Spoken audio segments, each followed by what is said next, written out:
don't succumb to the hidden curse of a full living room. And that sounds really weird, that a full living room. And here's what I mean by this. I get to be a part of many management teams, a group of leaders that help support the church planters like you guys as they're going through the development stage of their new church. And we will get reports from them often as we hear from them, whether it's every month or every other month, about how the development of their launch team is going. And almost always they'll say, early on there'll be them and maybe another couple, and then they get to two or three couples, and then they get to four or five couples, and they're meeting on like Tuesday night in the preacher's living room, and they've got kids upstairs running around, 6 or 8 kids, and on the management team phone call, they will be so excited about their launch team meeting Tuesday night, and you can hear it in their voice, or if it's on Zoom, you can see it on their face, where it's like, our house was packed full of people, and they're so excited. And I want to be excited for them, because I've been there as well on the two churches that I helped to start in the United States.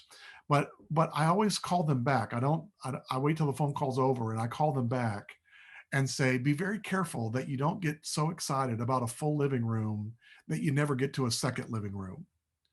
And that's what happens with a lot of church plants that stall at 25 people, and then their church plant gets to about 40 or 50, and it just stays right there post launch, because their launch team was so tight at 25. And by 25, if you think about it, if there's 6 or 8 kids running around, it's 15 adults in a living room and 6 or 8, 10 kids running around upstairs, and you got a full house.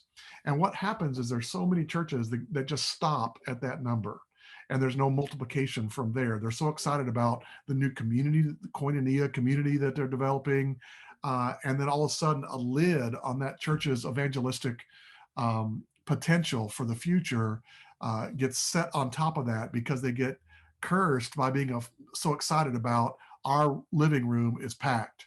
And to be honest, if we're trying to reach as many people as we can in our community, we've got to get past one living room. And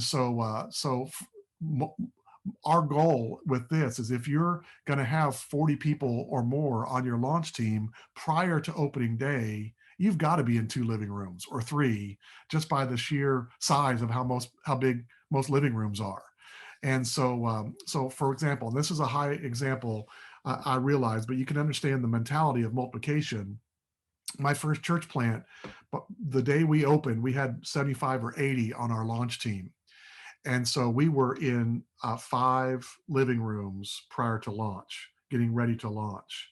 And so multiplication was already in play before opening day.